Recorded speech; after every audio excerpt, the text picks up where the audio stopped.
Bem, começa. Eu sempre fui muito livre, né? Então eu tive educação muito livre. Eu tinha mobilete com 11 anos. Tipo, uma menina de mobilete com 11 anos é uma coisa. Dei muito de bicicleta, então tinha uma vida muito. De não ser muito ligada ao meu gênero com a educação. Era uma coisa muito mais livre e tal. Então isso também me ajudou na minha liberdade, inclusive da sexualidade, né? Quando você começa a pensar que pode ter as possibilidades, inclusive da sexualidade, né? Na minha perspectiva, era que o mundo era livre, então não tinha essa história da mulher, homem, seria de uma forma, a bissexualidade seria uma coisa inerente de todo mundo, para mim era tranquilo. Então, assim, não tinha muito papéis que como eu fui atleta desde cedo, então eu era uma família classe média que na realidade não passei por nenhuma questão, nenhuma dificuldade econômica, não tinha estudava em escola particular, era atleta, então isso dava, né, uma criança com 11 anos, 12 anos já no clube, viajando e tendo experiências, então isso para mim era mais tranquilo. E aí a gente, com a adolescência, você vai começando a ver que seus desejos vão mais direcionados para um determinado, né, é, sexo, né? Gênero, no caso. E aí, na minha adolescência, foi a minha vivência com as meninas, né? Com as mulheres e tal. Mas muito tranquila, sem ter ódio, a raiva, nem nenhum tipo de trauma que não me faria não estar conviver com os meninos ou ter algum tipo de relação com os meninos. Mas com a minha orientação sexual já se definindo como lésbica. Depois desse processo, houve também o esporte me deixou, né? Eu fui muito tempo atleta, me dava essa liberdade também de não ter muita conversa sobre isso na família. Tipo, não tinha essa conversa, não. Era levado, claro que teve desconfiômetros da família, que teve preconceito, que tem barra, isso aí a gente não pode negar, que teve sim de desligar telefone, de não dar carro para poder sair, porque sabia que ia sair com menina, porque queria que se fosse, tipo, eu tinha que às vezes dizer que estava namorando com um amigo meu gay para poder pegar o carro para poder sair. Que aí com o menino ela né, tinha a permissão de você ir poder sair e poder vivenciar a vida. Então eu pegava o carro, mas eu, na verdade, eu ia para as boates, na época GLS e tal, que era o que dava para fazer. Então teve sim repressão né, de ligar e não deixar atender telefone em casa. Na época, né, não tinha celular, então era muito contato de telefone fixo. E como tinha essa resistência da família de conseguir marcar encontro, a dependência familiar que morava com né, na casa da minha mãe, meu pai me dava muita liberdade, faleceu quando tinha 15 anos, então assim, até os 15 anos eu tinha uma liberdade total, depois dos 15 anos começou a cortar as coisas, né? No sentido de, de tensionar, que é exatamente a idade que você tem que se colocar, de começar os namorinhos, de você tem que se padronizar naquela história da heterossexualidade. E aí eu, né, tentei esconder ao máximo, que não tinha necessidade de falar, porque eu ia ter mais problema em casa. Então, para mim, era a minha zona de conforto era não falar. Era não enfrentar isso, que eu tinha dependência, e eu tinha uma independência, porque como eu era atleta, a escola era porque eu era atleta, então eu tive, né, escola, tive bolsa, não sei, né, esse processo de independência, de algum momento eu tinha independência e tinha independência porque eu era atleta, então estava muito tempo no clube, não ficava muito tempo em casa, então aí eu organizava os meus horários exatamente de encontros e da sexualidade a partir disso.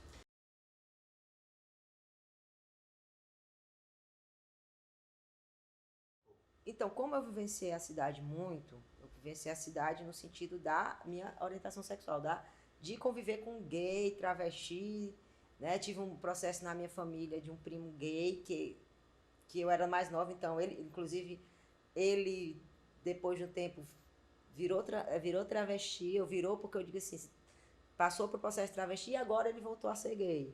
Tirou tudo.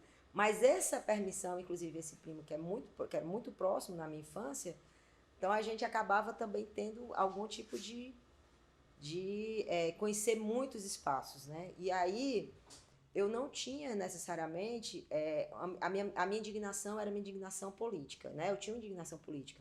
Como eu era, aí voltando, porque eu era atleta e eu participei de uma greve quando eu era atleta e eu tinha bolsa na escola, ou seja, como é que eu tenho bolsa? Eu vou participar de uma greve de estudante na época que tem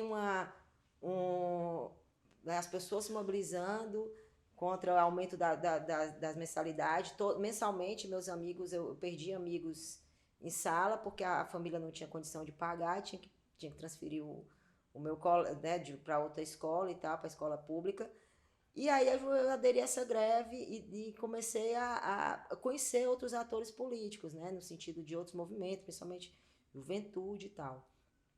E nisso eu nunca tinha atenado para realmente movimento social. Era uma coisa assim, não, vamos agora, vamos um pulo. Não, eu conhecia a moçada que fazia parte do PT e que não diretamente eu me filiei, mas eu andava muito nesse pensamento, né? Logo depois do Fora Colo e tal, então era uma moçada que era o partido que a juventude estava mais próxima e tal, e eu me engajei no movimento, não no movimento social, mas muito de formação política partidária mesmo.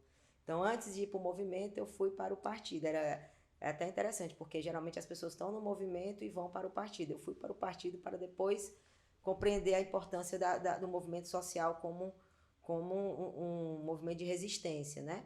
E importante também quanto partido. E nesse momento do partido, eu questionava por que a gente não discutia. Todo mundo, eu conhecia um par de gente que era LGBT e o partido discutia isso, mas no Ceará não tínhamos uma discussão sobre isso maior.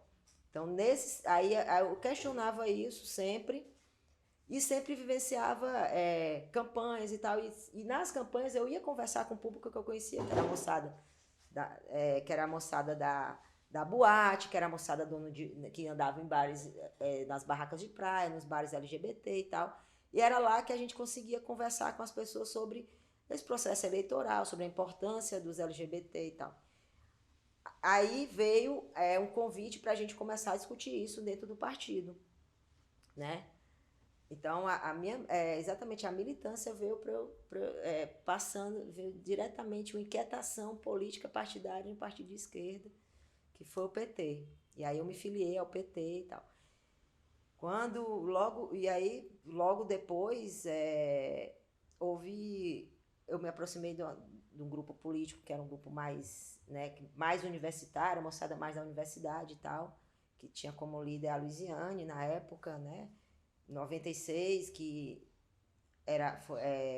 que a gente não tinha, eram pessoas de 25 anos e tal, eu bem mais nova, e que começaram a pensar uma candidatura, né, no campo mais jovem, né, uma candidatura de juventude e tal, que perpassasse por toda uma discussão de coisas que a gente falava como mulher, juventude, LGBT, e principalmente de forma irreverente. A gente tem que ser irreverente sempre. E aí, nesse sentido, eu comecei a vir para esse momento de eleição e tal, e Luiziane eleita, e a gente começa a trabalhar com esses temas para fortalecer o PT, para fortalecer o Partido dos Trabalhadores e trazer essa discussão de liberdade, da luta contra o preconceito, ser uma coisa forte nossa, para discutir com a sociedade. Já prevendo, inclusive, esse boom, né, a liberdade sexual e também a questão do HIV/AIDS, que começou a se juntar, né, um momento forte do final dos anos 90, né,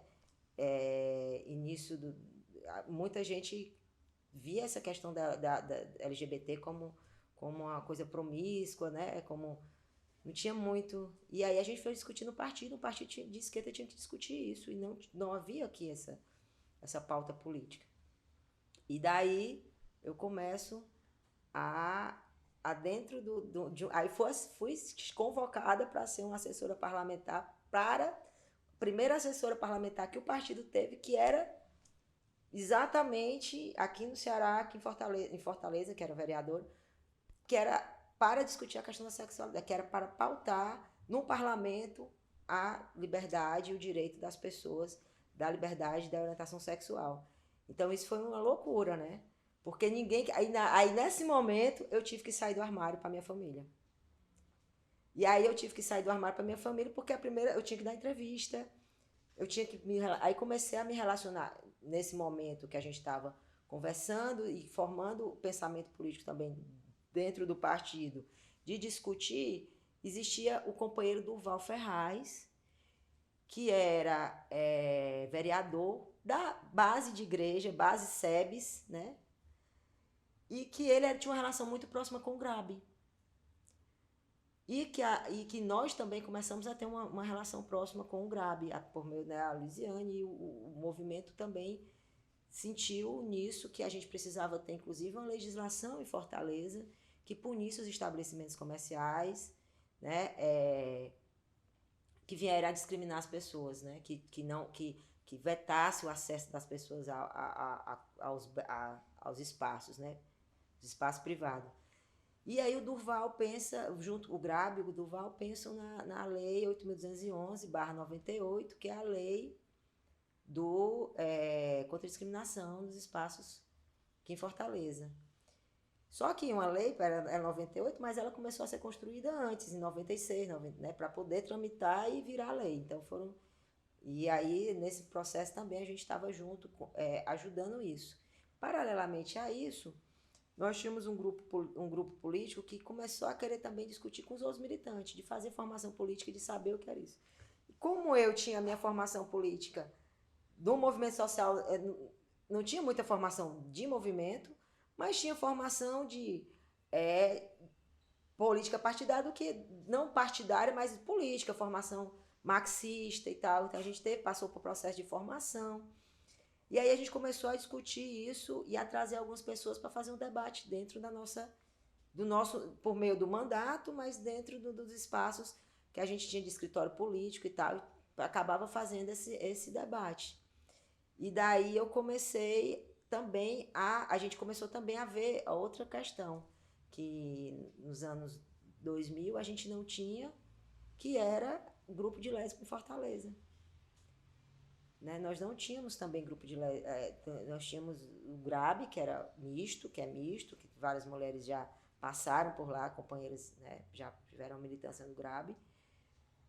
Eu sempre fui uma parceirona, me sentia uma militante do Grabi, mesmo não sendo orgânica de forma de direção e tal, mas sempre estava nos momentos e defendendo, inclusive nos debates que tinha, quando sempre estava presente. E a gente também achou essa necessidade de ter, por que não tem os grupos de mulheres aqui? Por que as mulheres têm uma dificuldade de se organizar, como para falar também da lesbianidade, das violências, né?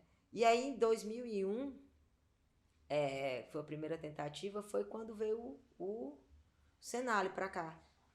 Né? O Senale veio para Fortaleza e, como eu também já estava transitando nos movimentos sociais, a gente achou importante estar no Senale. E eu, como assessora parlamentar, fui liberada para ajudar a construção do Senale. Não, eu disse assim, você não vem para o gabinete, não precisa você fazer nada aqui, vá ajudar na construção do seminário, porque tem as pessoas que estão na frente não precisam de ajuda, né? No caso, a Alice e outras. Porque como a galera não conhecia, eu tinha muita gente que eu conhecia, eu tinha uma relação com a cidade desde nova frequentando espaço LGBT, então eu conhecia do dono aos frequentadores, assim, a gente tinha uma relação contínua com o público, né? E aí eu fui para discutir essa ideia também da militância lésbica, porque até então era uma militância mista. E também entrar o feminismo, a discussão, como eu também tinha a formação política, tinha a formação do feminismo também, que era uma coisa que a gente não via no movimento LGBT, que eu não via. E aí, na construção do cenário, a gente conseguiu juntar algumas meninas e a começar a conversar sobre isso, da importância de ter um grupo lésbico em Fortaleza e tal. A a fazer a primeira, as discussões e tal.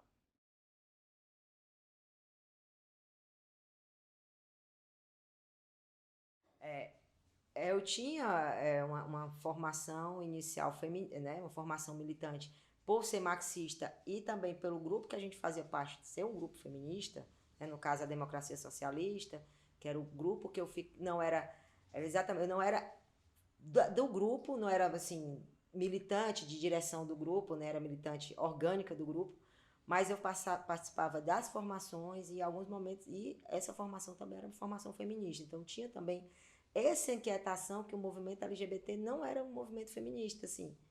Não tinha não tinha esse debate, a gente sabendo que nossa opressão tinha também o conhecimento de que nossa opressão era uma opressão que vinha também construída pelo patriarcado e tal, e toda uma opressão de gênero, uma opressão da sexualidade também. E aí eu vinha com esse pensamento, não tem grupo de mulheres aqui, a gente não tem tem lésbica pra caramba em Fortaleza, diluída em vários movimentos, principalmente no movimento feminista, mas não tem um movimento de lésbica, né? E aí a gente tinha essa inquietação. E daí a gente começou a conversar sobre como, né, no Senale, como as mulheres, a gente convidou algumas pessoas, né, foi para irem daqui também, e é importante o Senale porque ele ajuda também a organização, né, para quem não sabe o que é o Senale, é o Seminário Nacional de Lésbica, né, o 4º Senale aconteceu aqui, né, eu fui para contribuir com o Senale, não fui organicamente de uma coordenação do Senale, mas eu era da coordenação sem seu nome estar lá, né, a gente acabou pegando o piano e carregando junto para ajudar que o Senale acontecesse e também com um papel, pensando no papel importante que seria, já que era aqui, e a gente organizar as meninas, né, as mulheres lésbicas de Fortaleza, do Ceará, a terem um grupo, né? Então a gente teve algumas reuniões, houve as tentativas, e não vingou assim, ter um grupo mesmo. Aconteceu que a gente tinha algumas reuniões, acabou tendo uma certa dinâmica de reunião, mas que o grupo mesmo, com nome e tal, não aconteceu. As pessoas acabavam indo fazer outra coisa, né, e não davam prioridade a isso.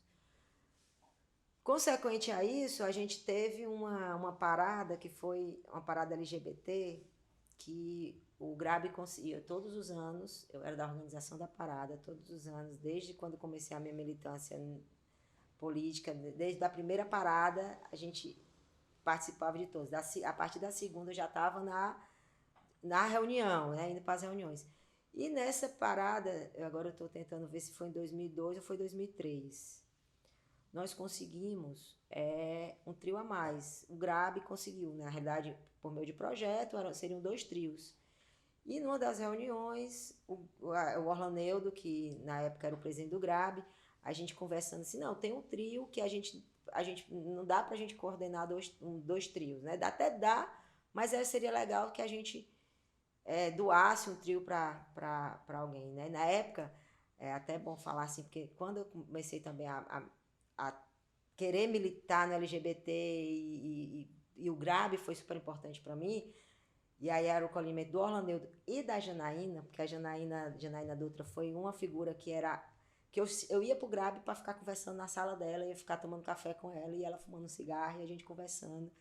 E era a pessoa que tinha mais paciência comigo lá no GRAB, porque o resto todo mundo era muito cheio de tarefa, né? E eu tinha essa história de conversar com Janaína na sala dela sempre, porque eu achava ela o máximo, né? Para mim, ela era a referência, o Orlaneudo por ter sido a presidência, mas eu achava ela revolucionária, assim, no sentido, né, de fumar, beber, não sei o quê. Os meninos já tinham mais uma certa, né, tinha mais um certo mundo masculino e ela transitava um pouco no masculino, transitava muito no masculino e feminino, no sentido da performance, né, dela. E só voltando um pouco, em 2000 houve um encontro, que foi quando saiu a primeira parada, o Encontro Nacional das Travestis e Transsexuais e também o primeiro encontro cearense LGBT. E eu participei, vi algumas meninas também. Foi o primeiro momento que a gente começou a conversar, a interiorizar de alguma forma, porque era muito em Fortaleza, né? A minha militância era muito em Fortaleza. E aí, esse momento desse encontro com as travestis, transexuais, que teve um encontro nacional, que eu também me aproximei muito com as travestis transexuais e com Janaína. Por isso que eu ia muito lá na salinha dela conversar com ela. E nesse ano que saiu a parada, que conseguiram um trio a mais, aí eu disse assim, ó, Neudo. Aí ficou, entrada pra quem? Não, porque tem a galera das boates que a gente pode ver, que aí eles... Porque tem uma demanda, porque botar um trio não é só botar um trio, é você ir atrás de autorização do bombeiro, é botar um DJ pra tocar, é ter segurança para o povo não se jogar embaixo do carro, não ter nenhum acidente, é ter gente na portaria, é ter uma organização política também daquele negócio, né? Não é só você botar na avenida, né? E aí eu falei, olha, cara, vamos botar um trio. Deixa para as mulheres colocar o trio. E Janaína foi na hora. Deixa as meninas tocarem também o trio, né? Porque poderia dar para traque também, né? Já que era uma instituição. E como na época acho que a Janaína era vice-presidente do GRAB e era presidente da traque. E ela foi bem, não, deixa as meninas se organizarem, a gente já tem, né? Vamos ver se isso ajuda também. E aí, cara, foi uma mão na roda, assim, pro movimento, né? Porque foi exatamente nesse momento que a gente conseguiu juntar as meninas para sair na parada. Eu disse assim, não, agora a gente vai ter que juntar, vamos atrás da galera que é cantora, das meninas que são cantora, vai ser um trio das mulheres, então vamos atrás de gente que é das promotoras de Fortaleza, que fazem festa para as meninas, que podem arranjar DJ para tocar, que pode dar mais uma estrutura, porque a gente não tinha grana, a gente não, né? Era o trio, tá sabendo? A gente ia atrás de possibilitar que aquele, né, criar a possibilidade de ir para a avenida. E aí isso foi o que a gente começou. Não, eu disse, gente, vamos fazer o trio Parada na Delas, vai ser o trio das meninas, a gente vai conseguir juntar a galera e tal, e tal, e tal. Aí deu certo, a gente começou a juntar a galera. Quem era a galera? E quem eram essas meninas que eu também já tinha como contato? Eram exatamente as meninas que de alguma forma estavam ao redor do mandato, né? Que eram apoiadoras, né? Do projeto político, né? Que a Luiziane representava naquele momento. E a gente acabou dando certo essa organização. Claro, como era a primeira vez, teve problemas, né? E saímos essa vez, e desse momento aí, foi um fato, no meu entendimento, um fato histórico. Eu acho que nem o Orlando acho que tem noção disso, mas que foi quando a gente começou a discutir a formação do grupo, porque como a gente se reuniu muito e formou afinidades políticas naquele momento, esse momento começou a se formar o Grupo Lance, que foi o primeiro grupo, né, o grupo de lésbica. Não sei se antes dele teve algum que eu não conheço, só de lésbica, mas foi quando começou a ter uma força o grupo, o Lance, né, que é Liberdade de Amor entre Mulheres no Ceará. E aí começa as meninas a trazer outras professora universitária, começar o grupo realmente a ter corpo e começar a pensar em se formar um grupo. Aí o que acontece? Aí eleição e Luiziane torna-se prefeita de Fortaleza. Aí uma reviravolta, porque o grupo estava começando e é uma dificuldade que a gente sabe, porque não é fácil as mulheres saírem para se reunir. Quando você tem a vida, né, o universo das mulheres, ele é muito mais tutelado. E quando você tem uma liberdade, você não vai se reunir, você vai pro bar beber, vai encontrar as gatas. Né? Você não vai ficar, vou para uma reunião política e tal. Né? Agora não, mas naquela época a galera era muito mais de querer chegar e sair para passear, para curtir. E acaba que a gente consegue dá corpo ao grupo, né? Vai dando corpo ao grupo. E eu não fico nesse processo do corpo ao grupo, porque vou para uma tarefa política que era tudo que a gente sonhava se concretizar no processo de ter em Fortaleza uma política LGBT, né? Um cuidado com as pessoas no sentido de ter essa política implementar mesmo. Então, assim, foi tipo, agora nós vamos poder realizar nosso sonho, né? E que bom que a gente conseguiu realizar. E aí, bem, vem o processo da campanha. Eu vou até abrir um pouco sobre o processo da campanha, porque foi que aí também a gente se fortaleceu no sentido. O Luiziane vai para o segundo turno contra o deputado Moroni, deputado federal na época já.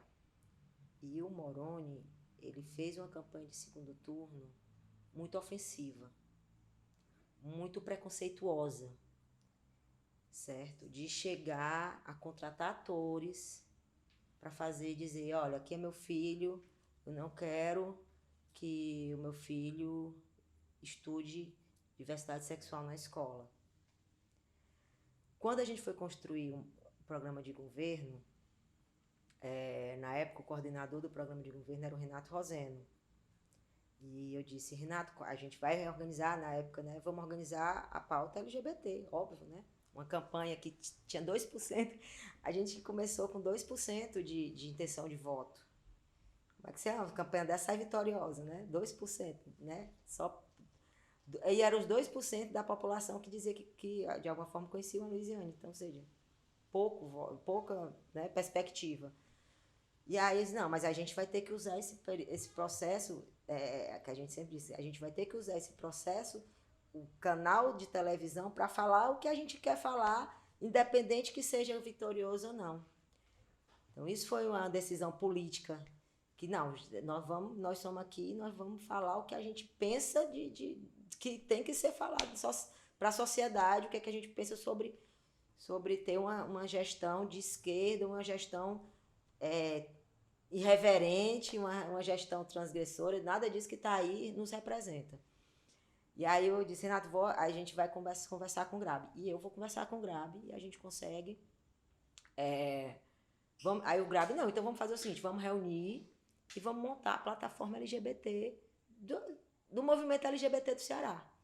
E aí nós fizemos uma chamada grande, todo mundo, a TRAC, Grabi, que na época, e as meninas que já estavam também de alguma forma se organizando, já nesse boom depois da parada. E pessoas, professor universitário, né, pessoas soltas também, mas que eram gays, e a gente fechou para fechar os pontos LGBT na campanha, de campanha. E foi interessante que eu vim com os pontos, a gente construiu 13 pontos. 13 pontos, foram 13 pontos. E a gente chegou lá no programa, e aí, como é que a gente vai fazer isso aqui? Não, a gente vai colocar exatamente o que o movimento discutiu. Essa foi importante para mim, porque na minha vivência política do movimento social, eu conseguia estar no movimento social sem estar em ONG, sem ter a dinâmica de ONG, mas que a gente estava ajudando o movimento social em outra esfera, que era colocar isso como pauta política. Tem alguém que tivesse coragem de botar isso como pauta política mesmo. O Duval foi super importante com a lei, e agora tínhamos importância depois da Maria Luísa, nós íamos ter uma candidatura forte de outra mulher que poderia ganhar. A gente achava, lógico, ninguém entra para a campanha achando que vai perder. E todos os pontos foram para o programa. E como eu estava no movimento e lá, eu primeiro entreguei logo para o programa para a Luiziane. Depois foi feito um momento que o Grabi entregou para cada candidato, né, receber e tal, mandou para os candidatos para receber a plataforma LGBT para a campanha. Mas isso foi instigado, a gente fez uma discussão boa quanto a isso. E o Renato pega e disse, não, vamos botar todo. Ninguém vai discutir isso aqui não. E a gente sabe que numa campanha você começa a ficar cheio de dedos porque você não quer colocar coisas que vai dar problema. E deu, né? Assim, de alguma forma deu problema, mas pra gente foi um problema positivo. Porque o que aconteceu? Durante a campanha, primeiro turno tranquilo, né? Não vai se tocar isso. Segundo turno, pegaram o programa de governo. E no programa de governo tinha lá coordenação, construção de uma coordenação LGBT, dia da visibilidade lésbica, garantir o dia da consciência LGBT, garantir a visibilidade, curso de capacitação para travesti e transexual. Aí, todas as nossas demandas, né? Construção do centro de referência, né? Então, todas as demandas foram colocadas ali. E a gente começou a campanha do opositor usou exatamente a questão LGBT para bater. Que aí, na época, era o Moroni. E batia de uma forma assim, tipo, rádio. Dia da visibilidade lésbica, o que é isso? Isso é o que vão discutir na prefeitura? Entendeu? Então tinha foi a primeira vez que Fortaleza se deparou com a pauta LGBT no processo de campanha. Porque virou a pauta. Nós tivemos gente do Brasil, do PT vindo conversar aqui com a galera para poder ver o que ia fazer com isso. E eu lembro que eu conversei com a Luiziane e disse, Luiziane, e aí? E aí que a gente não tira nada do nosso programa de governo. Nós chegamos até aqui, vamos embora. Eu não recuo nada no meu programa de governo, principalmente nesse tema. Tá vendo que tem necessidade da luta contra a homofobia. Na época a gente falava homofobia, agora é LGBTfobia. Mas na época era LGBT, era homofobia. Nós não vamos campanha contra a homofobia, nós não vamos arredar o pé. E eu vou me fortalecer nesse sentido. E aí nós conseguimos. Aí foi essa campanha muito, muito pesada, muito pesada. O foco era bater no LGBT, eles acreditavam, claro que viam que não eram pessoas de Fortaleza, porque as pessoas sabem que Fortaleza não é uma cidade. Em si, as pessoas elas podem até ter preconceito, mas elas não são. Elas não gostam de ver o preconceito na cara. Né? Então foi tão ofensivo, no sentido ruim mesmo, assim, foi tão pesado que nós conseguimos, aí que Luiziane ganha. Então eu queria colocar essa parte, porque essa parte foi fundamental, que Fortaleza discutiu no segundo turno a questão LGBT. Então tudo que ia falar no debate político eu dizia assim, sim, isso aqui. Aí a Luiziane teve um debate, tipo, era fundamental, acho que era o último debate que o Moroni tinha sido secretário de Segurança Pública do governo Tasso. Né? E as travestis no centro da cidade, a polícia passava e batia nos silicones através das travestis. Batiam no peito da travesti, muito nessa época que o Tasso era governador, era muito o silicone líquido. As pessoas que ficavam mais na rua em Fortaleza, porque as que tinham um pouquinho mais de condição saíam de Fortaleza e iam ou para a Europa ou para São Paulo. Né? São Paulo, Rio, para os eixos. Né? E aqui, que as que ficavam aqui eram silicone industrial e tal. E a polícia batia muito. Batia nas travestis assim, de bobeira, passavam, mandavam para casa, batiam no centro, na praça público. E aí a Luiziane disse no debate, não, Moroni, olha, eu quero saber o seguinte, você está perguntando isso, mas eu queria saber de você. Por que a sua polícia, quando o senhor era secretário de Segurança Pública, batia em travesti no centro da cidade? Porque não é isso que a gente pensa. Aí pronto. Aí desmontou o cara e ela foi para cima, no sentido assim, não é uma coisa que a gente não queira debater, não é uma coisa que a gente não queira falar. É uma coisa importante que a gente precisa falar na cidade. Então... pronto.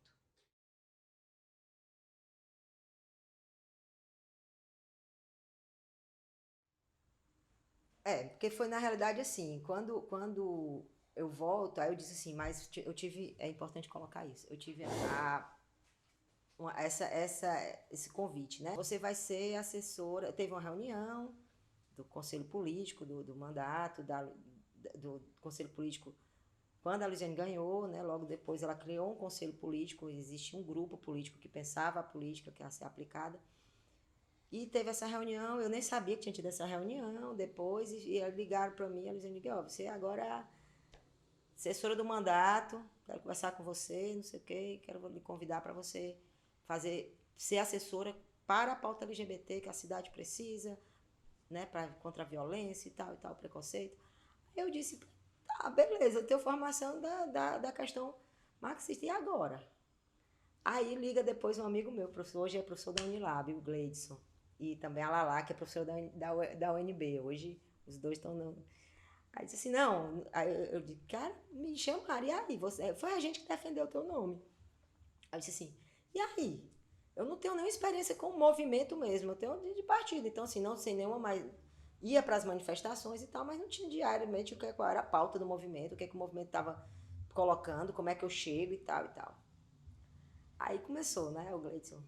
Não, eu vou lhe dar uns livros, a gente vai começar a discutir essa questão mais... Que foi aí que a gente começou a formar os grupos de estudo, os grupos para discutir a questão da sexualidade em torno do mandato, que eram as pessoas próximas ao mandato, que é a apoiadora da Luiziane. Não necessariamente eram do PT, uns eram, outros não. E que a gente ia conversar sobre isso. Então, esse momento eu comecei a falar. E aí a Luiziane fiz a mesma pergunta. E aí, Luiziane, agora você vai fazer o seguinte: você vai no Grab, você tá com o Grab, saber como é que é, e você vai para tudo que for coisas de movimento. O mandato vai garantir a sua ida, no sentido de para você começar a ver qual era. Aí eu fui. Acho que o primeiro evento, tava lembrando aqui, foi um evento em Aracaju,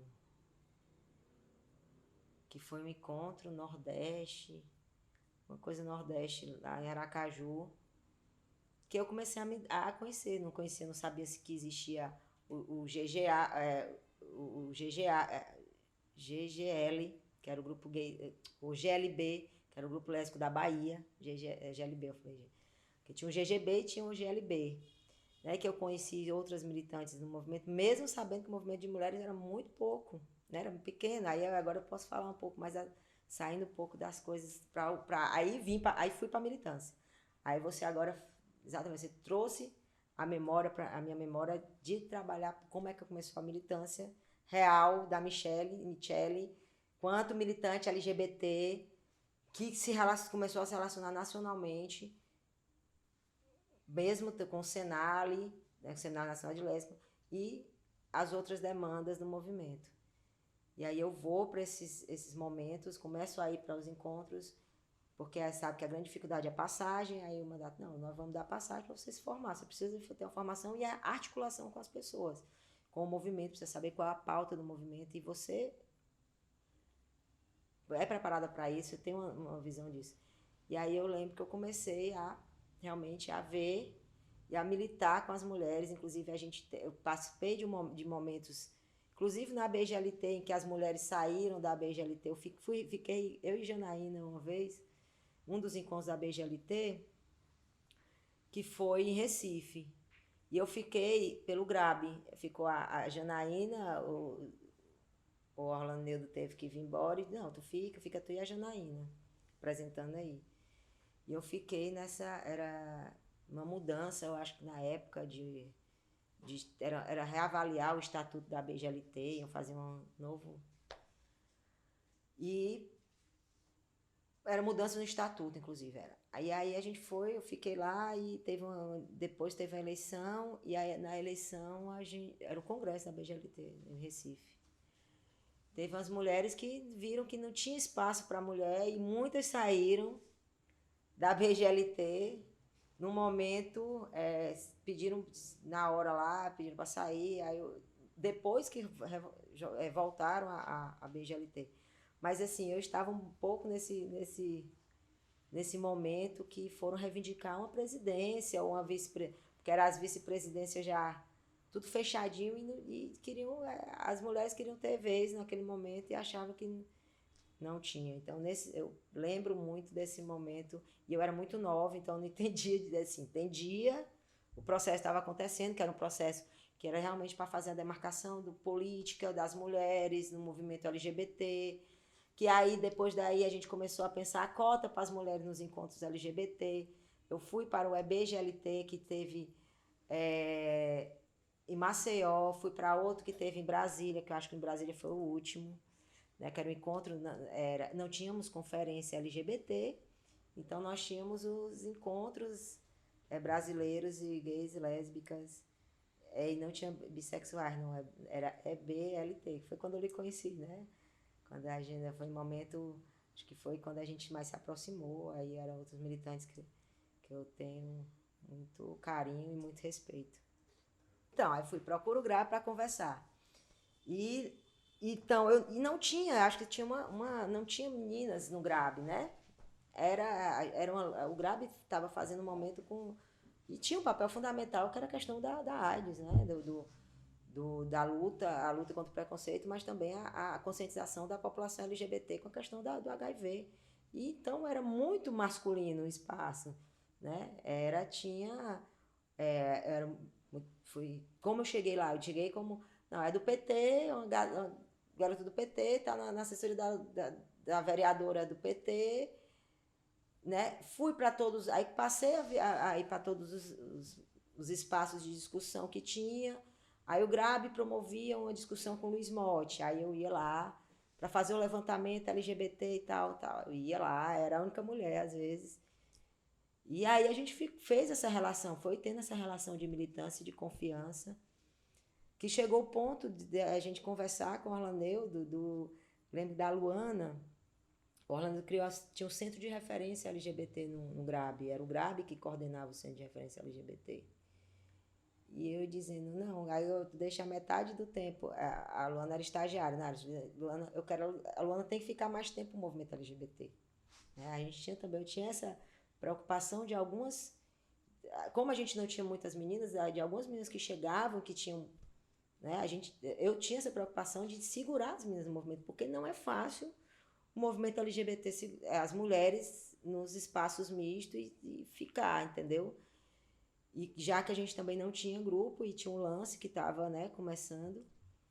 Então, o GRAB foi o grande, a grande porta de entrada, responsável pela minha militância, porque se não houvesse o GRAB, eu não teria onde ir, não teria como me acolher, né, eu ter uma vivência.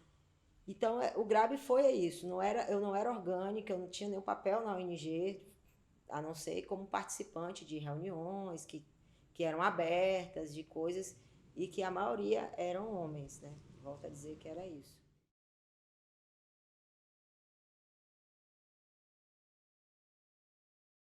Então, o grupo, ele começa, é exatamente isso, começa a parada e começam as pessoas que estavam ali próximo a ter uma relação mais de se ligar na importância, e aí eu acho até legal colocar isso, porque a parada, as pessoas acham que ela é só a festa, ela tem toda uma preparação, das pessoas inclusive, né? Então acho que era importante a gente dizer que eu sou totalmente defensora da parada, das paradas, que é festa, não é só aquele dia, não é só aquele momento que no entorno das coisas que acontecem na parada. Acho que é bom a gente colocar isso, porque nós, às vezes, quando vem um sectarismo de dizer, a parada virou um dia de festa.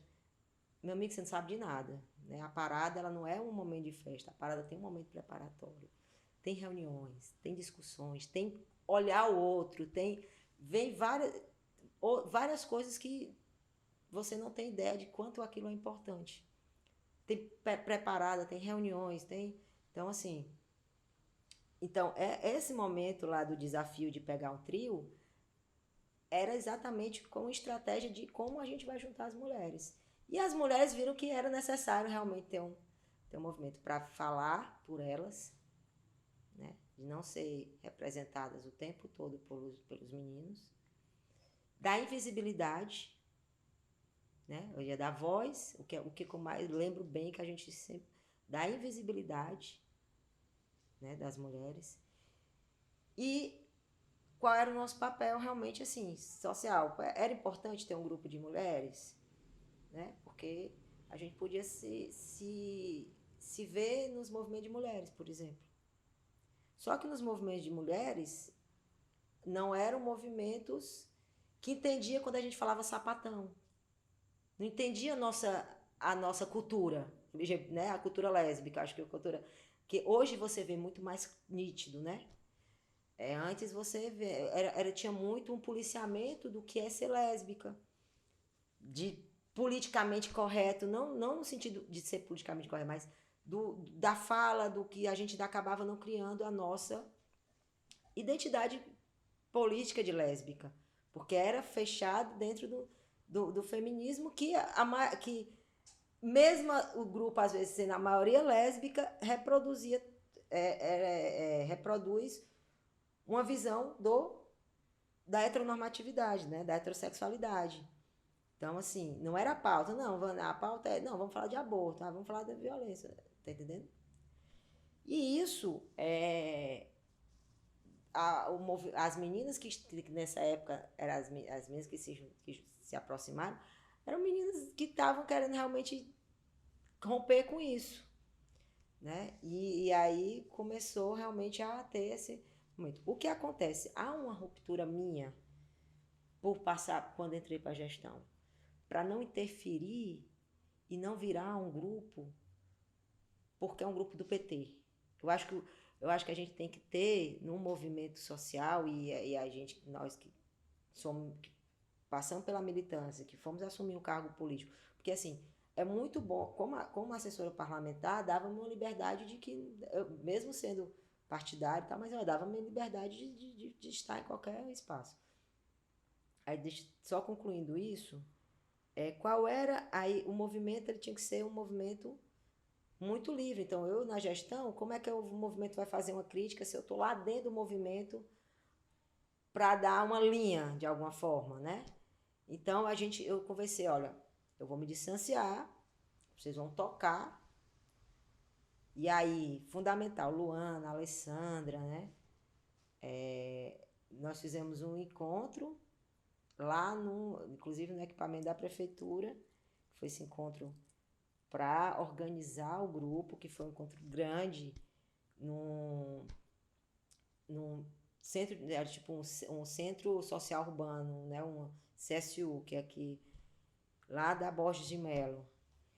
E lá a gente conseguiu conversar e organizar mais e fechar mais o que seria mas teria essa discussão. Mais na frente houve essa discussão, ONG ou não, né? E aí, quando começou, aí voltamos né, o grupo menor, as meninas discutindo, eu já não tinha mais, eu era defensora de que tivesse um CNPJ, de que tivesse uma pessoa jurídica, porque pessoa jurídica você pode também entrar com ação, pode fazer outras questões, porque eu tinha uma visão de como funcionavam as organizações, né, o Estado de alguma forma, pelo lugar que eu estava, né, por passar pelo, né, estar no parlamento e saber o que é uma força do CNPJ às vezes, né, de entrar como a minuscure, entrar como uma força política, de falar que ali representa certa, né? E tinha a discussão que era movimento de movimento. Não quero ser movimento de movimento. Aí foi essa discussão.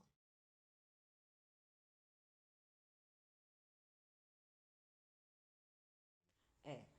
Então, desde o início a gente procurou o movimento para construir o projeto, né? O programa de governo, ou seja, nosso projeto político, o, aí da minha a coordenação, a montar, porque na realidade não foi assim, chega aqui, olha, tá aqui a coordenação montada, você agora é a primeira coordenadora, não é assim. Não existia nada, nada, nada, nada LGBT, nada. Não existia na Secretaria de Saúde, o que existia na Secretaria de, não existia, o que existia era na DST AIDS, que não tinha nem o plano, aquele plano que era feito de diretrizes do dinheiro era feito. A DST AIDS era um espaço somente de ter uma pessoa lá dizendo que era coordenador, mas não existia nada, nada, nada, nada.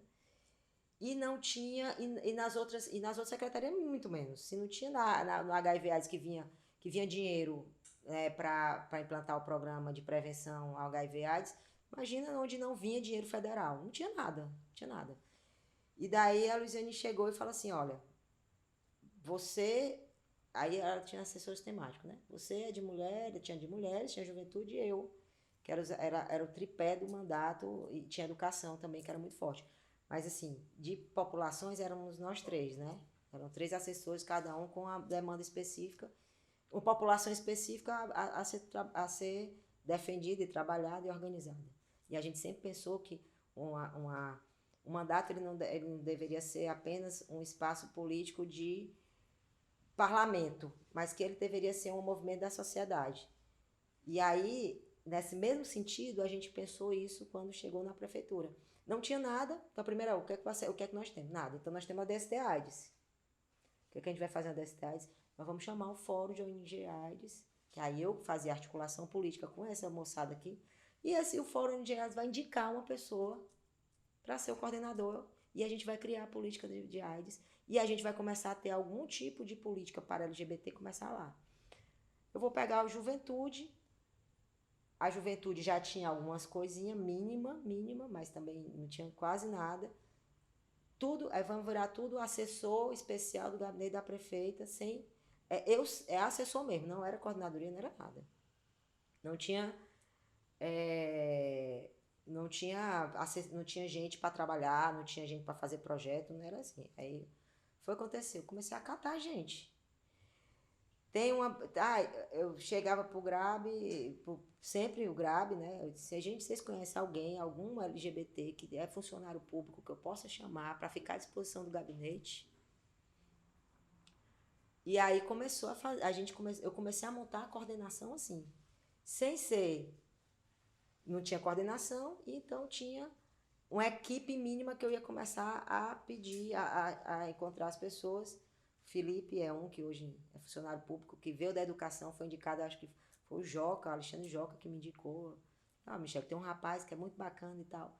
Traz. Aí fui outro. Então, assim, peguei 2 assessores que peguei para assessorar lá. E eram meninos que a gente tinha que formar politicamente.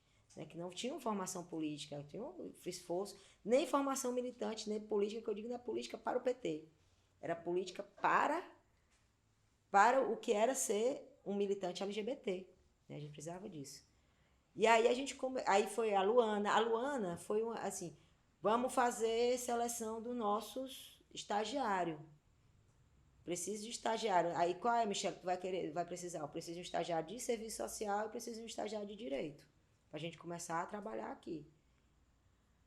E aí a Luana também foi fazendo essa mesma época com o Orlaneudo. Aí eu disse, olha, o nosso característica é essa precisa ser lésbica, tal e tal. E na entrevista a Luana passou na prefeitura e ela estava fazendo com o Orlaneudo. Aí passou no centro de referência. O Orlaneudo convidou para o centro de referência e eu convidei a prefeitura. Só que a gente tinha que ter um acordo, né? Porque os horários e tal. Eu disse, Orlaneudo, vamos fazer isso, é massa, porque ela vai ficar aí. E ela estava fazendo na época, eu lembro que ela dizia assim, eu também vou fazendo uma experiência para tentar criança e adolescente e tal. Ela disse, mulher, para com essa história de criança e adolescente, tu vai para LGBT, tu vai ficar na LGBT. E eu insisti com a Orlaneudo, vamos insistir com a Luana para a Luana ficar com a gente, que a gente não pode perder. E hoje a gente viu que era acertadamente, foi uma grande aquisição para o movimento, né? E aí a gente ficou com muitas, só concluindo, ficamos com a equipe era dois estagiários, dois funcionários públicos e eu. E uma secretária, né, que a gente conseguiu também, secretária lésbica e tal, para a gente conseguir chocar um pouquinho o gabinete da prefeita, porque ali era um espaço que não tinha, as pessoas, os funcionários tomavam susto, né, que chegava lá, 10 dias, fazia reunião no gabinete do prefeito, aí vamos fazer a primeira reunião. Qual? Não, a primeira reunião que a gente vai fazer é com a Guarda Municipal. A gente precisa falar para a Guarda Municipal, precisa capacitar. Tinha lá no programa, capacitar a Guarda Municipal, então a gente vai fazer. E aí, a Guarda Municipal é interessante. Aí a gente traz quem? Não, vamos trazer as travestis para falar também, então vamos trazer pessoas aqui. E aí você vê uma pessoa na assessor direto do prefeito chamando a gente lá para falar de gay e tal. E foi uma experiência tão doida, porque foi a primeira vez que tinha um guarda municipal que ele falou assim, olha, é a primeira vez que eu estou tendo um curso sobre isso. Mas eu quero dizer aqui que eu criei uma travesti. E não era meu filho e tal, mas foi abandonado pela família. E eu, como era vizinho, eu acolhi. E eu era bombeiro, bombeiro assim, bombeiro não, salva-vidas. E ficava, porque a salva-vidas são é guarda municipal também, que faz na orla. E um determinado dia, um gay, um homossexual, estava se afogando e eu fui fazer o resgate.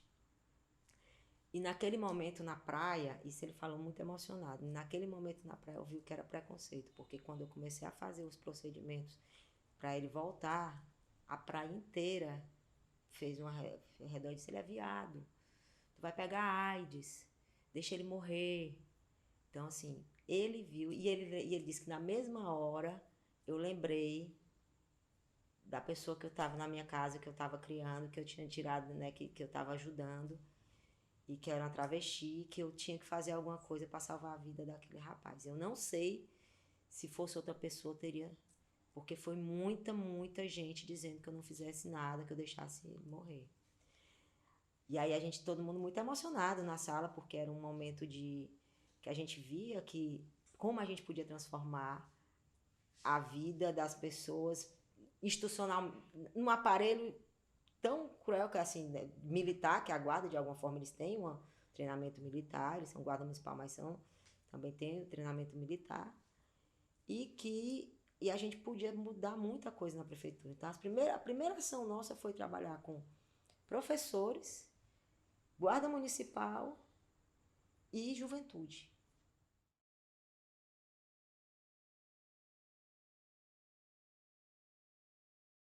A primeira coisa fundamental foi que a gente, no primeiro logo quando entrou, foi o Plano Plurianual Participativo LGBT. Então você imagina quando a gente entra, as pessoas que nunca tiveram lugar nem de fala, tá discutindo orçamento para 4 anos. E foi um desafio, que a galera, não, vamos botar, vamos trazer as pessoas querem conversar, querem dialogar. E aí começou a se fazer vários busca ativa. Como é que a gente vai encontrar? Ninguém não é assim. Tem a ONG que é o GRAB, que vai ser o primeiro, lógico, que o GRAB vai ser um dos grandes articuladores para trazer essa moçada para falar, mas onde é que a gente vai falar? E aí foi uma luta de que ter que ir para a reunião das mulheres para dizer que lá vai ter das lésbicas, que quem for lésbica pode participar. Foi dizer que, como era população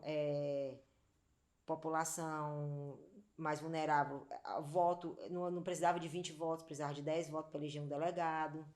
Então a galera ficava, a moçada saía do armário para poder ser delegado, às vezes nunca saía. Teve gente que inclusive chegou e disse assim: eu nunca levantei bandeira, mas eu me senti tão empoderada para eu ser delegada LGBT. Eu me senti tão importante quando eu vi lá no orçamento participativo, lá no plano, no orçamento plurianual, dizer assim: não, quem for LGBT basta ter 10 votos. Eu levei 10 amigos meus que votou em mim.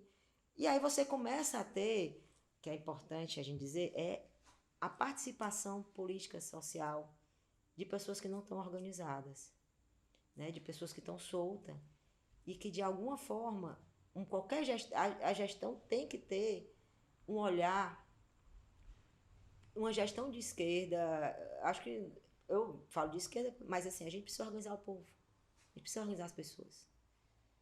Não é ser burocrata de mesa. Coordenação nenhuma tem que ser burocrata. Ele precisa ter. É uma coisa diferente. Você precisa ter um buscativo, você precisa ir atrás das pessoas. Porque não é as pessoas virem aqui pedir apoio. Né? Você ir atrás das pessoas, é saber como você envolve as pessoas. E aí o orçamento participativo, que todo ano tinha LGBT, começar a discutir, a entender, a formar. Por exemplo, você tinha 50 delegados LGBT, porque eles saíam, a gente tinha plenárias regionais, cada regional, são 6 regionais, né, em Fortaleza, cada regional elegia seus delegados, a pessoa podia se inscrever pelo LGBT e saía delegado. Depois tinha as temáticas, só LGBT ia, né? E aí as temáticas também elegia LGBT. Que às vezes a pessoa não... Por que tinha temática e tinha aberto? Porque às vezes a pessoa é da Regional 6 e não quer dizer que é gay. O pai tá lá, ele não quer sair como delegado do lado do pai dele. Não quer dizer, ou da mãe ou da irmã, não quer dizer. Então, assim, a gente fazia ainda um outro momento, que era um momento só de LGBT, que era para aqueles e aquelas que participaram de algum momento regional e não se candidataram por conta, né, de algumas questões territorial, ou para não disputar também com outro, né, com outro no mesmo território, e ia para o OP LGBT. E esse OP LGBT, depois que os delegados eram tirados, eles passavam por uma formação de entender como funciona como é que funciona, o que é uma secretaria, como é que funciona, como discutir um orçamento, o que é que aquele orçamento é importante para a vida das pessoas. E também ia decidir junto com a comunidade, por exemplo, se era mais importante ter um posto de saúde ou era ter uma praça naquele local e tal. Era uma disputa, era uma formação muito grande de interação e de solidariedade. Sabe? Quando você dizia assim, não, aqui a gente precisa disso e precisa, nesse espaço aqui, precisa ter uma... Tem que ser acolhido o LGBT, tem que ser acolhido o jovem, tem que ser acolhido a pessoa com deficiência. E aí você mistura todo mundo. Então, acho que o orçamento participativo foi fundamental para mim, acho assim, para os LGBT. E aí você começou a bombar parada nos bairros. Teve um momento aqui que tinha assim, uns 50 paradas de bairro. Todo bairro queria ter uma parada. Que era como as pessoas se viam como para organizar. Desfile. Todo bairro tinha um desfile. Tinha, né? Tinha uns desfiles conhecidos e tal, mas assim, todos os bairros. E a gente já passou a apoiar. Não era apoiar tipo, não, era apoiar assim, não, então tá, não, nós vamos dar os troféus. Não, nós vamos dar isso, nós vamos ajudar com isso. Não era ajudar com orçamento que fosse. Até porque a gente não tinha esse orçamento inicial, porque não era coordenação. Então, aí a gente estava montando a Secretaria de Direitos Humanos. E aí a Luiziane montou a Secretaria de Direitos Humanos, que acolheu o LGBT, igualdade racial, pessoas com deficiência. E crianças e adolescentes. Juventude era a secretaria e mulheres era a secretaria. Então, assim, nós viemos para os direitos humanos, nós viemos para aquela caixinha, né, para o guarda-chuva, na realidade, um guarda-chuva chamado Direitos Humanos, que aí acolheu o LGBT. E mesmo sendo dos direitos humanos, a gente tinha assento no secretariado, mesmo tendo o secretário de Direitos Humanos, nós tínhamos um assento para discutir, apresentavam tudo como secretário. O secretário de saúde hoje vai apresentar o mapa, vai apresentar as demandas, ou vai apresentar o programa. Nós sentávamos e tinha lá que escutar. Primeiro eu, a sapatão, depois o outro viado, que era o Ronildo.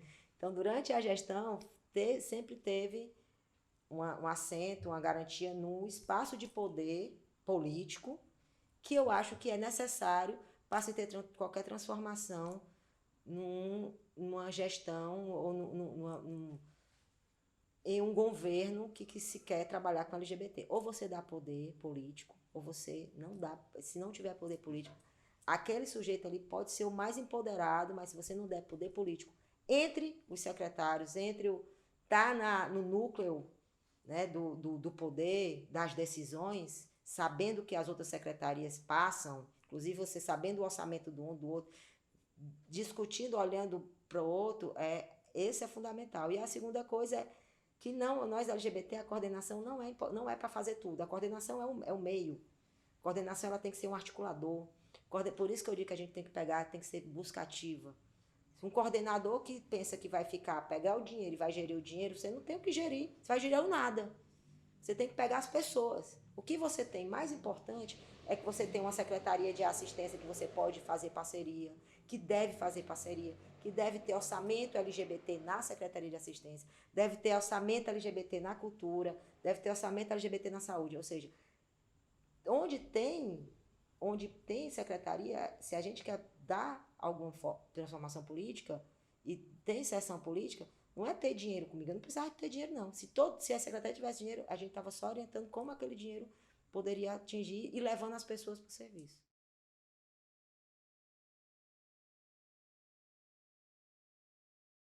O centro de referência, nós pedimos o centro de referência ao governo federal praticamente todo ano. Tinha carta da Luiziane, tinha documento da Luiziane pedindo para vir.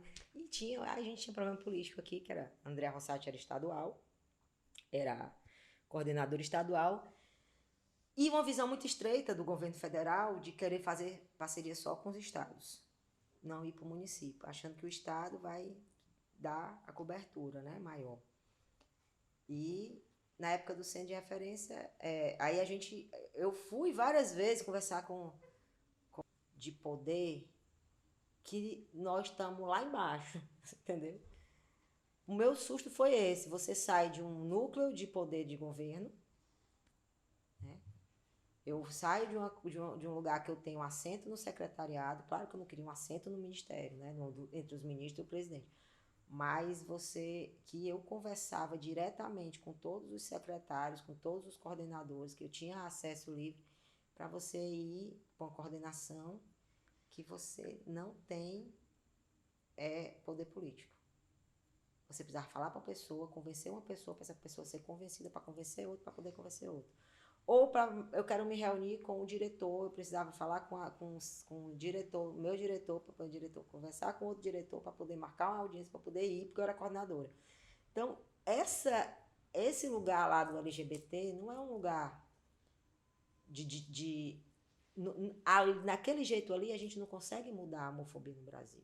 Aí eu comecei a entrar em depressão, porque eu não conseguia fazer muita coisa, porque tinha... Aí eu vinha por um processo que, para mim, era muito mais tranquilo. Era as pessoas que queriam que o LGBT, que a gente acabasse com a homofobia. E quando eu vi, a gente tinha pessoas com ego de poder que às vezes barravam, né? Isso, para mim, foi o que me deixou muito triste. Eu comecei a ficar triste, comecei a não ter vontade de fazer aquilo que eu tinha sido colocada, porque na realidade eu não conseguia fazer aquilo, né? Eu achava que o LGBT ia ter um certo lugar de destaque, e a gente não tinha esse lugar de destaque porque a gente era uma coordenação.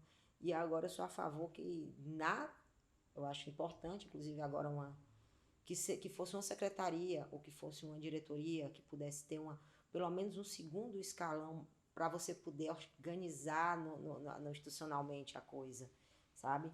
Porque você depender do outro, de uma agenda do outro, para outra agenda. Se eu não digo que...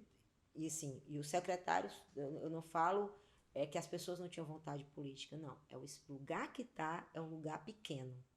É um lugar que não dá conta do LGBT, da LGBTfobia, de acabar com a LGBTfobia no Brasil. Nós tínhamos no Ministério da Educação, né, tipo, o secretário nós tínhamos... Tinha mais coisas que faziam do que o LGBT, porque tinham mais poder, né? O secretário de Direitos Humanos da Secretaria de Educação. Então, não tinha, por exemplo, nós tínhamos o GT. O GT LGBT do governo eram pessoas que não decidiam, né? Eram pessoas que não decidiam como é que você consegue ter uma mudança na política se você não tem, e que as pessoas que estão ali são técnicos, são pessoas que não decidem. Mas podem até ajudar. E eu tenho certeza que as pessoas tinham boa vontade de ajudar. Mas aí pois então a gente tem que se reunir com o secretário o movimento social se reunia, mas a gestão não se reunia. o coordenador LGBT não se reunia com o secretário para discutir, ou então tinha que ir com o secretário. Entendeu? Tinha que ter a agenda do secretário de lá para o secretário para poder ir à coordenação e ir para poder conversar. Então, essa burocracia política de poder, na realidade, me deixou em Brasília, acabou comigo, assim. Aí outras coisas começaram a me dar angústia. Brasília já não é uma cidade fácil. E aí, no meio disso, pintou um orçamento. A gente tinha uma demanda do estado do Ceará. Nós tínhamos, tecnicamente, nós tínhamos o porquê de ir para Fortaleza. Nós tínhamos uma pesquisa grande. A primeira campanha grande, eu acho que até que você chegou a ver, que vocês chegaram a ver, que a gente levou nacionalmente isso. Primeira campanha aqui em Fortaleza contra a LGBTfobia, a gente não podia fazer, vamos fazer para toda a cidade. Isso é mentira, se você for fazer para toda a cidade, você não atinge ninguém. A gente tinha que ter um público para atingir. Foi com a juventude. Movido exatamente com o livro Juventude e Sexualidade, que colocava Fortaleza como a cidade mais homofóbica do Brasil, com um destaque no livro, no relatório. Né? Que as pessoas, aqui o jovem dizia que era menos grave bater no homossexual do que andar armado. Né? Então, ou seja, estava muito forte, né? A homofobia existia, principalmente na juventude, então a gente tinha que trabalhar isso. E a gente fez essa campanha para a juventude, que era Juventude Sem Homofobia. E que pegou força aqui, nós ficar por meio de fanzine e tal. E aí a gente tinha essa vontade política de fazer diferente também federal, de tentar fazer uma parceria grande com a Secretaria de Juventude, não sei o quê. Não é. Assim,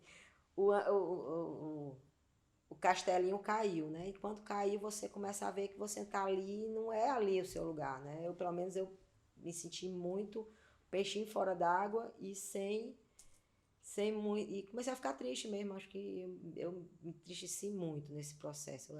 E é um processo também que nós, todos militantes LGBT, que a gente tem que ter cuidado com isso.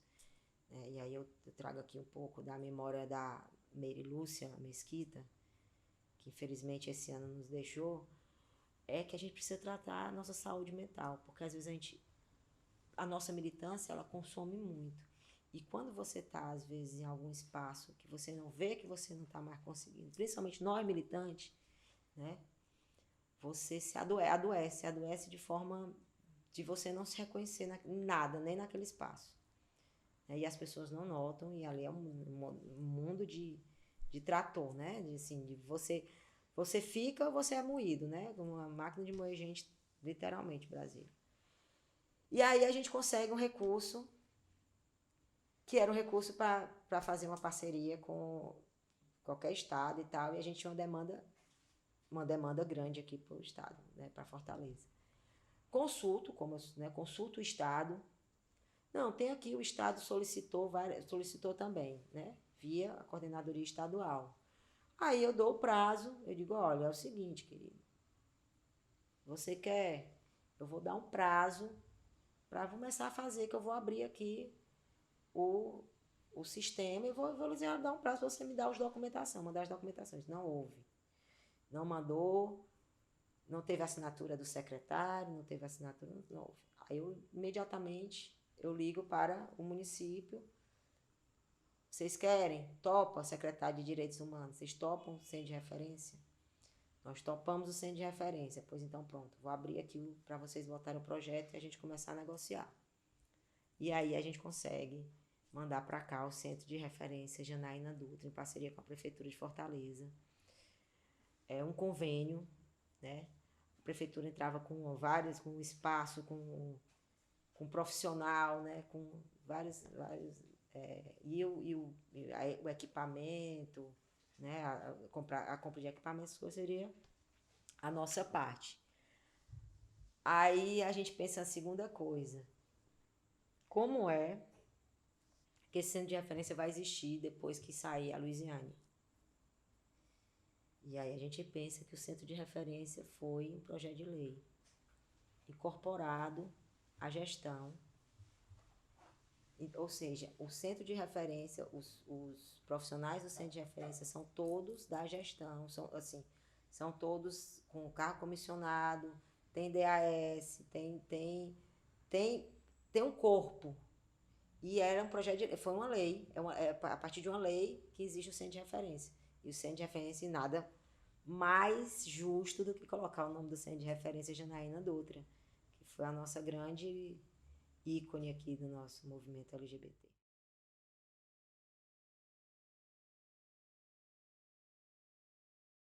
Como era a primeira, assim, a primeira coordenadora, mesmo tendo o Brasil sem homofobia, foi a primeira coordenadora da política LGBT no Brasil. Então, tudo era para se fazer novo. Qual era o nosso grande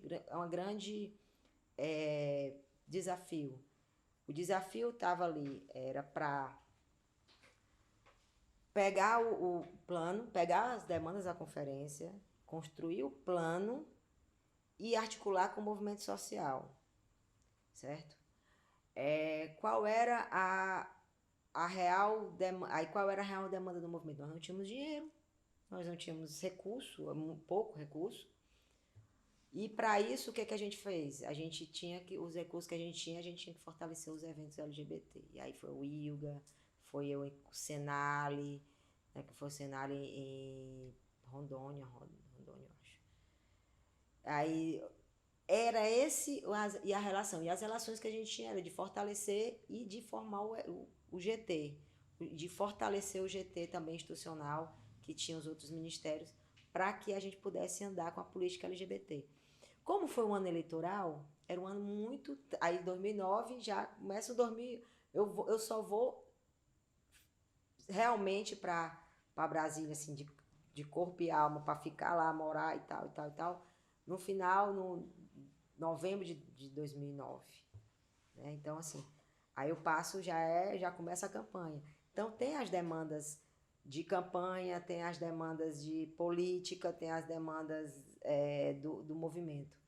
E nós não conseguimos, eu penso, eu tenho ainda uma visão de que poderia ter feito mais se a gente tivesse poder político. Mas quando você vai fazer uma coisa e você, não pode, não, tem que esperar, não pode, você acaba vendo as barreiras e você fica naquela, não, será que isso é LGBTfobia? Será que isso não é? Né? Nós que temos mais ou menos, somos militantes, a gente começa a ter essa visão. Qual era a outra coisa que a gente fazia? Era fortalecer os centros de referência.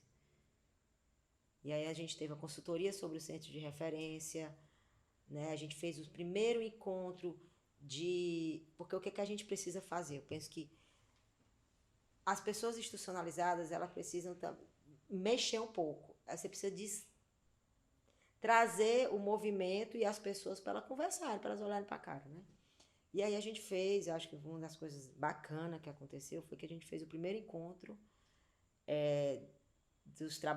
junto com a CUT, né, com a CNTE, que foi o primeiro encontro de trabalhadores e trabalhadoras LGBT, e fizemos um encontro paralelo a isso, um encontro dos centros de referência e dos grupos de estudos.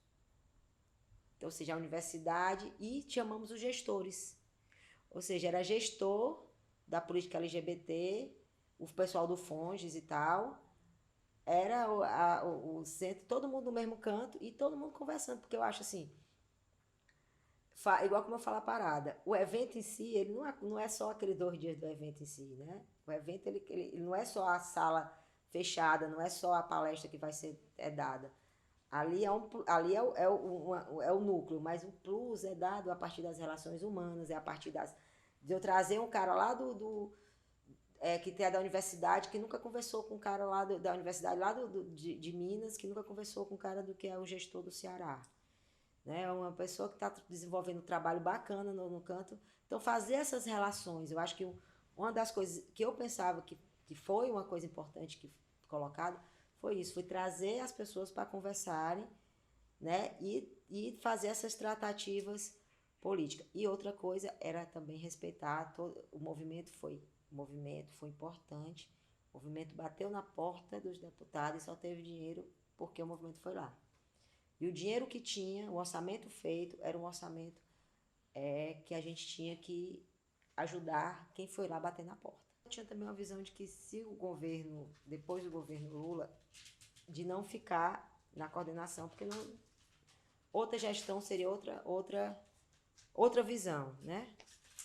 E esse papel de estar na gestão e de conseguir era assim, tipo, a meta era fazer, se você reúne, traz as pessoas para uma conferência, você tira a pessoa do seu trabalho, a pessoa tira licença, licença não, pede um horário do seu trabalho, às vezes trabalha mais para poder ter essa licença para poder ir para o movimento, para poder fazer. Quando chega, você não ter aquele material é o material mais importante. É o material mais importante da vida da gente. Então, eu acho assim, que o que era fundamental a gente fazer era terminar o Plano Nacional LGBT, que ele foi, de alguma forma, ele foi lançado, mas teve problema e ele teve que refazer. Então, durante 2010 inteiro, a gente teve que fazer novas tratativas. Né? Mandava, voltava, via o que era, o que não era, porque, na realidade, como se você tem um plano, se você faz uma conferência, não é para ouvir as pessoas só, não, é para efetivar a política.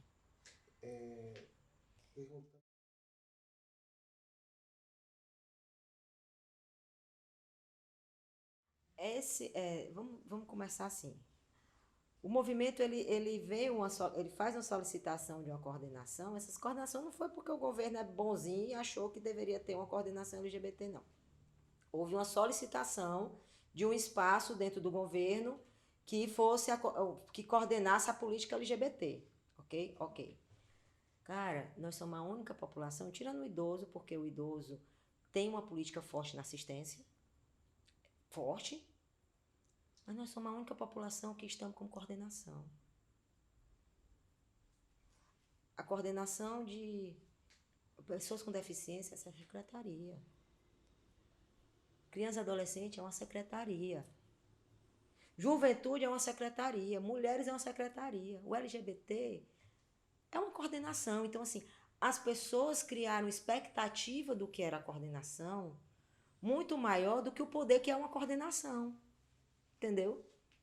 E era isso que eu também fui nessa perspectiva de transformar. A gente vai com militante também, né? A gente vai com a força política de deixar a marca. Então, acho que a ingenuidade do movimento de achar que uma coordenação geral, sem assessoria, que tinha que fazer gambiarra de alguma forma, para ter um assessor técnico para fazer umas visitas para fazer o levantamento, aí tem que fazer uma parceria com o PNUD. Eu acho importantíssimo as parcerias, os convênios técnicos, por isso que tem que ter também.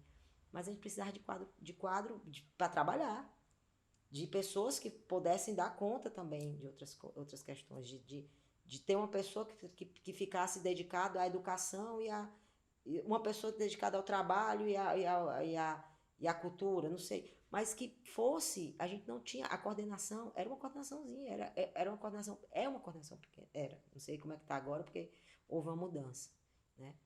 Então, criaram uma expectativa muito grande de uma coisa que não é nada. Nós somos a única população, nós fomos a única população. Eu ficava pensando, nós somos uma população LGBT, que é um país preconceituoso, mata LGBT no Brasil. O Brasil, as pessoas que têm uma estatística que o governo não está dando real valor.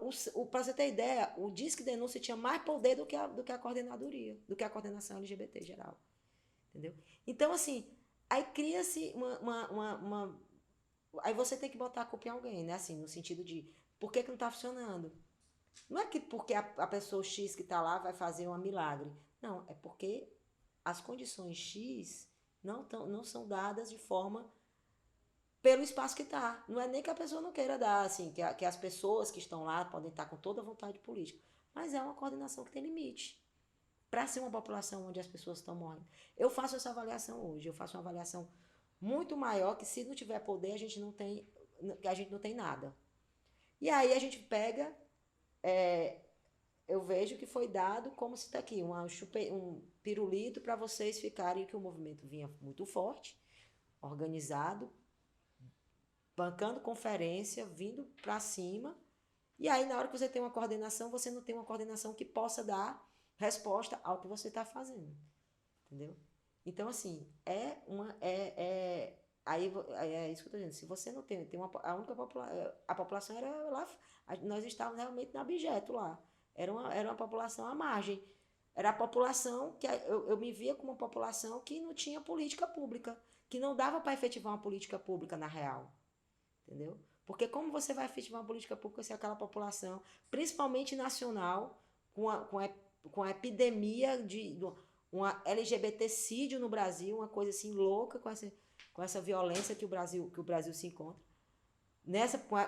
para a violência com essa população, aí as mulheres têm uma secretaria, a juventude tem uma secretaria, aí nós somos tão assim, nós sentimos tão pouco, que a gente se contenta com a coordenação geral, que tem um adjunto e tem um secretário e acabou. Não tem quadro técnico, você não pode contratar, você não pode chamar pessoas para lhe dar uma força para aquilo ali acontecer de alguma forma.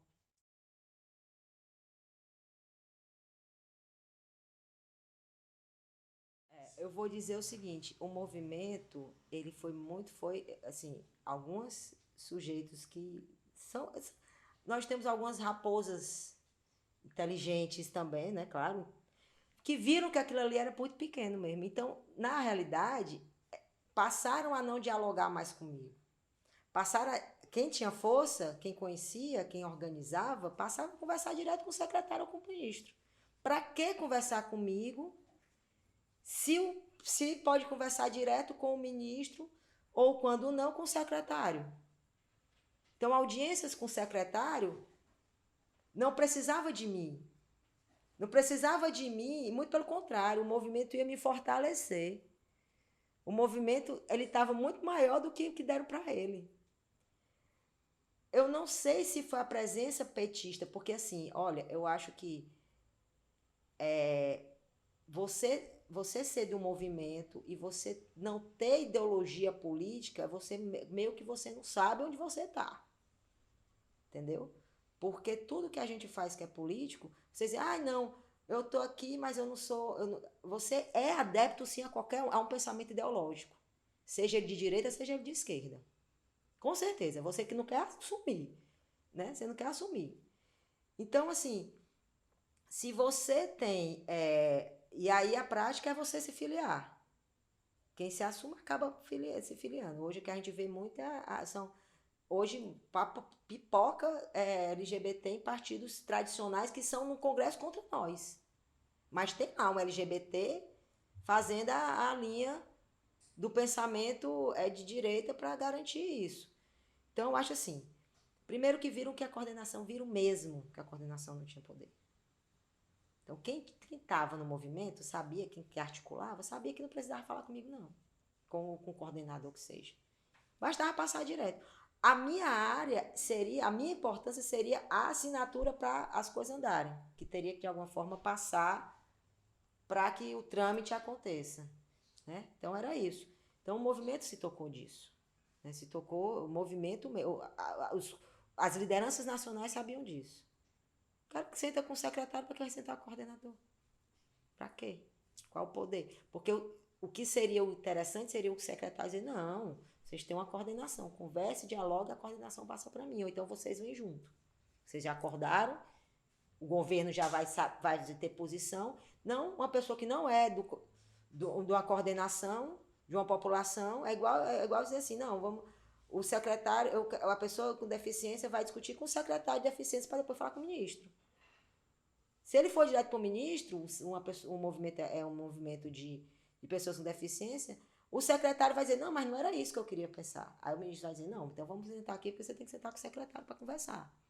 Né? Seria a lógica e a coisa seria isso. Você amarra como é que vai ser. A pessoa que é da área vai dizer se tem possibilidade ou não, se aquilo que você está falando é viável e se é politicamente acordado com o governo, se o governo tem essa pauta, pensa dessa forma, e aquela pessoa é a ligação entre o movimento social e você, do que você marcar direto com o secretário. Então, a coordenadoria é nada. É para tocar parte burocrática. Ela não faz política. Não faz política. Quem faz política é a partir de secretário. Coordenação, como é que você bota uma população?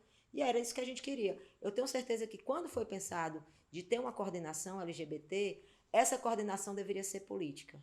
Deveria ser uma coordenação política. Deveria ser uma para dizer qual é, pegar o programa de governo do candidato do presidente, que era do PT, e aí você não pode negar que tinha gente do PT, óbvio. É igual agora, quem é que está no governo deve ser gente do Temer. É ele que nomeia, né? Deve ser gente da direita. E aí a gente pega uma coordenação que não tem poder, então não vai adiantar nada. Não vai adiantar nada. É uma coordenação que você não, que vai ser para fazer pareceres técnicos. Pronto, é isso que serve.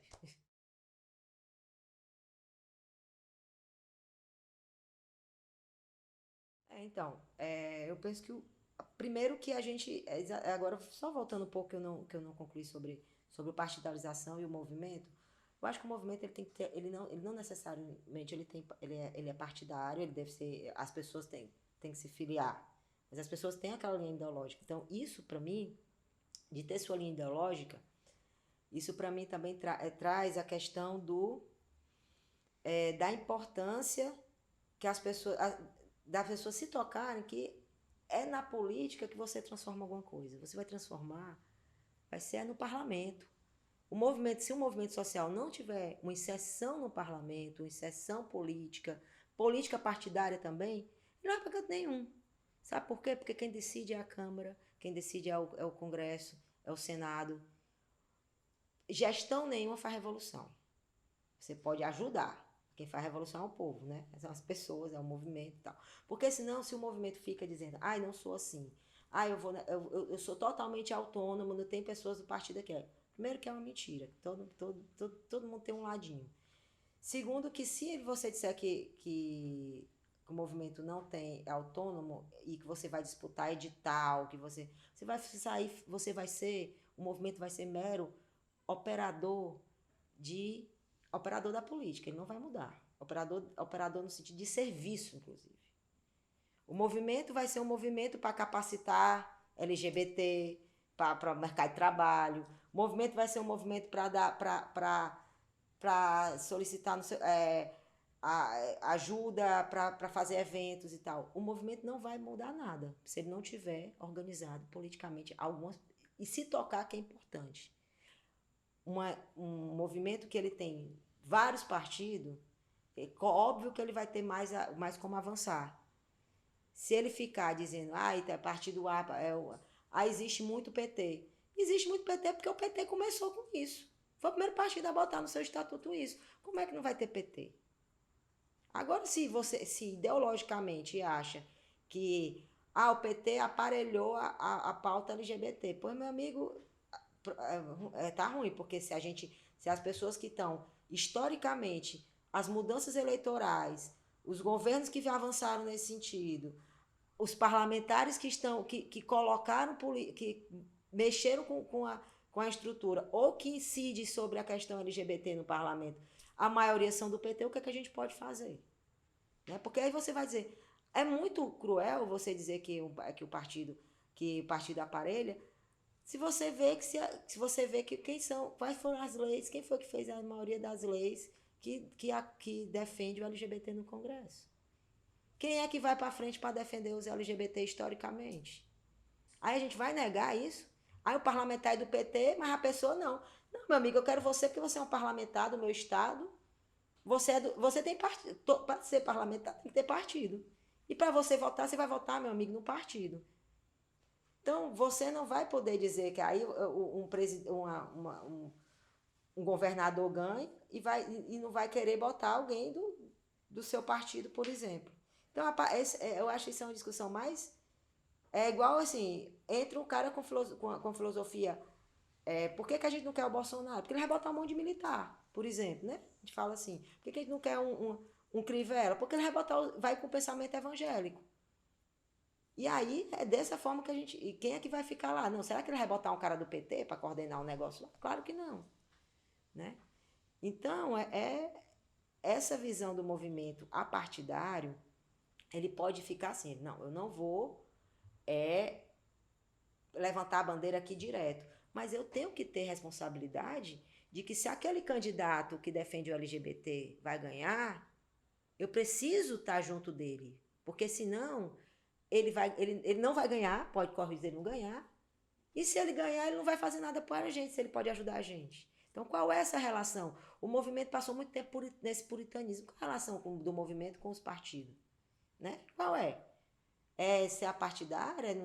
É estar aqui no do PSDB, agora está no do PT, agora está não sei o quê. Aí isso aí, para mim, não é ser partidária. Para mim também é ser conveniente. É estar com quem está no poder. Às vezes eu estou nesse, às vezes eu estou naquele. E não sabe realmente qual é o impacto que tem você ter parlamentar que defenda a população LGBT. Né? E aí, nesse sentido da pergunta, indo para a pergunta do que a gente acha que o movimento, ele aprende o tempo todo. O movimento, qual é, a gente vê o próprio movimento, qual é a relação, quem é o LGBT que está no Congresso e qual é a relação do LGBT que está, o único LGBT que está no Congresso com o movimento. Né? Às vezes nega o movimento organizado, que são as grandes redes e tal, para trabalhar com outro movimento e tal. Tudo bem, é uma opção, mas é o único LGBT que está lá. Por que a gente não tem outros? Como é que a gente... O movimento precisa trabalhar estratégia de ocupação, independente de partido, que eu concordo com isso, mas estratégia de ocupação do parlamento. Se o movimento não pensar estratégia de ocupação do parlamento, ele vai continuar desse jeito. Assim, nós, LGBT, vamos continuar desse jeito. Tendo que pegar e não ter essa...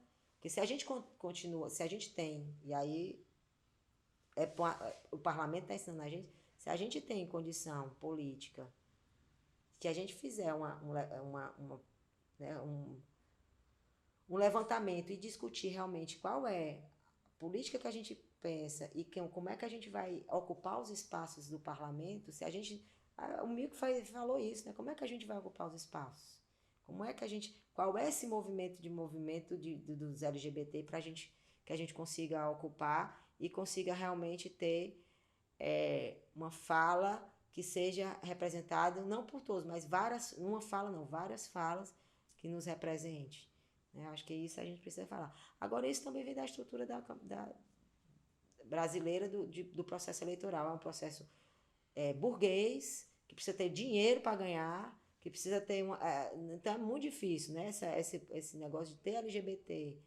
Como é que ocupa? Qual é a estrutura que a gente pensa para como ocupar o parlamento? A gente precisa discutir isso. Acho que já tem que avançar nesse sentido. E não negar os partidos. Acho que a gente tem que avançar e dizer realmente todo mundo tem o direito de ter um pensamento filosófico, ideológico, ou de direita ou de esquerda. Pode ter gente que defende o capitalismo e que o LGBT possa ser incluso no capitalismo. E tem gente que LGBT que defende o socialismo, que só o socialismo daria um jeito. Mas que essas pessoas ocupem realmente o partido político e que ocupem os espaços. Agora, ficar negando partido é meio que negar um espaço, porque esse espaço já é negado para a gente. É reconhecer a negação do espaço.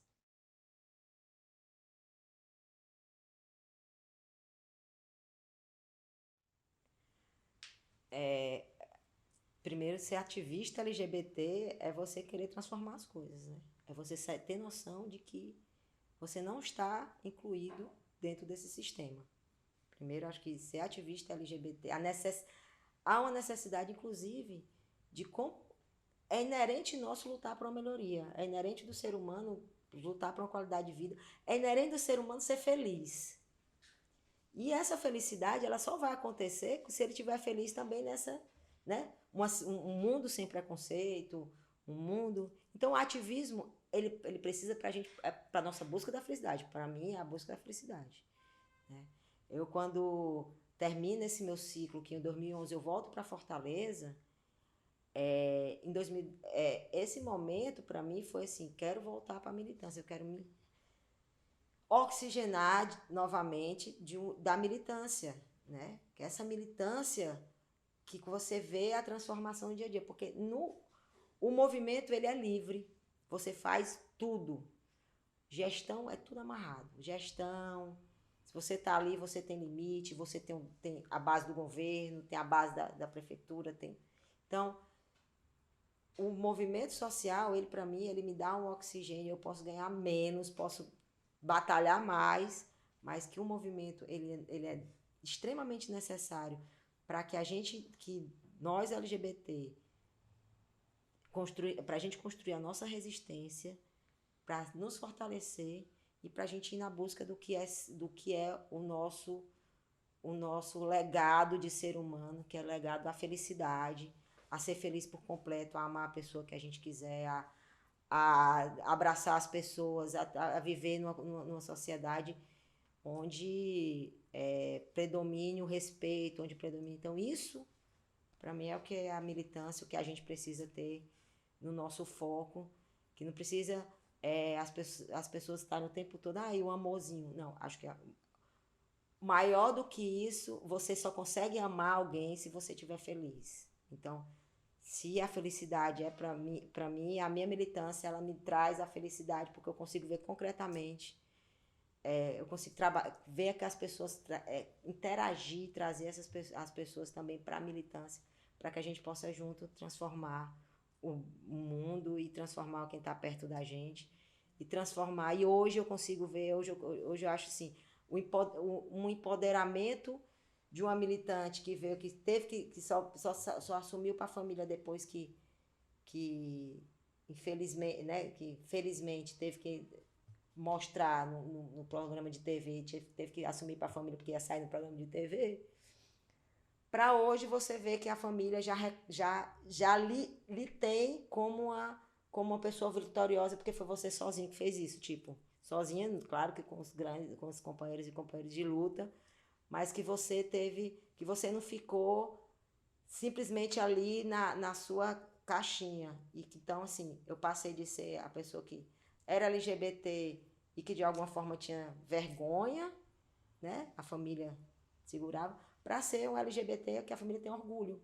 Mas por que tem orgulho? Por causa da militância. Então, para mim, a militância ela traz felicidade, traz harmonia, traz várias questões.